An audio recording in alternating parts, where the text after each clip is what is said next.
So with unemployment spiking wildly from a few 100,000 to 3.3 million, then 6.6 million in the span of a couple of weeks, there are a lot of CEOs who have responded by taking pay cuts. In fact, according to a new survey, 1 in 4 top bosses have taken a cut because of COVID-19. And joining us on the KOGO News Live Line is Joel Patterson. Good morning, Joel.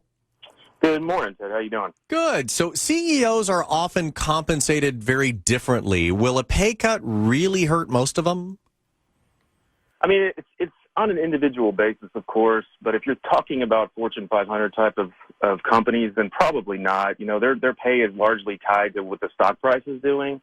So as long as, and incidentally, if they take a pay cut, stock price is likely to go up.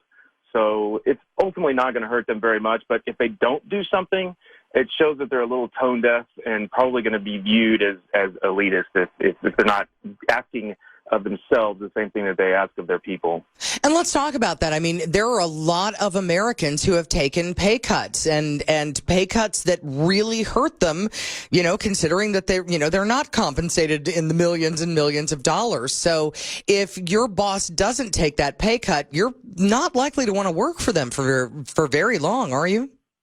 Oh, absolutely not. I think ultimately this comes down to a question of culture and what you really want to do with your organization and how you treat your people. You've heard the idiom of leaders eat last.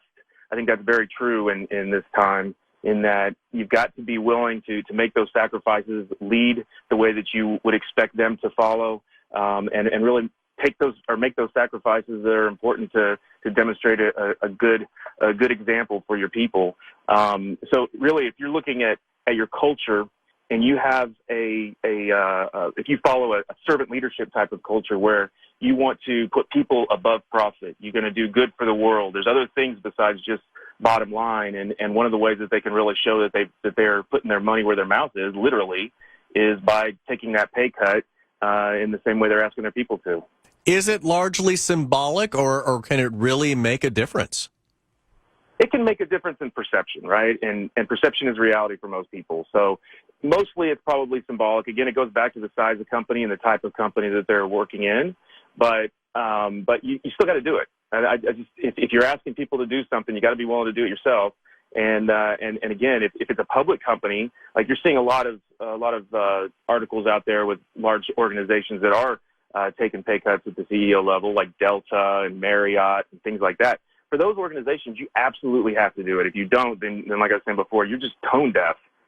You've got to set an example, and regardless if it really hurts or not, people expect you to do that, as do shareholders. All right. Thank you so much, Joel. We appreciate the time. Thank you. Have a good day.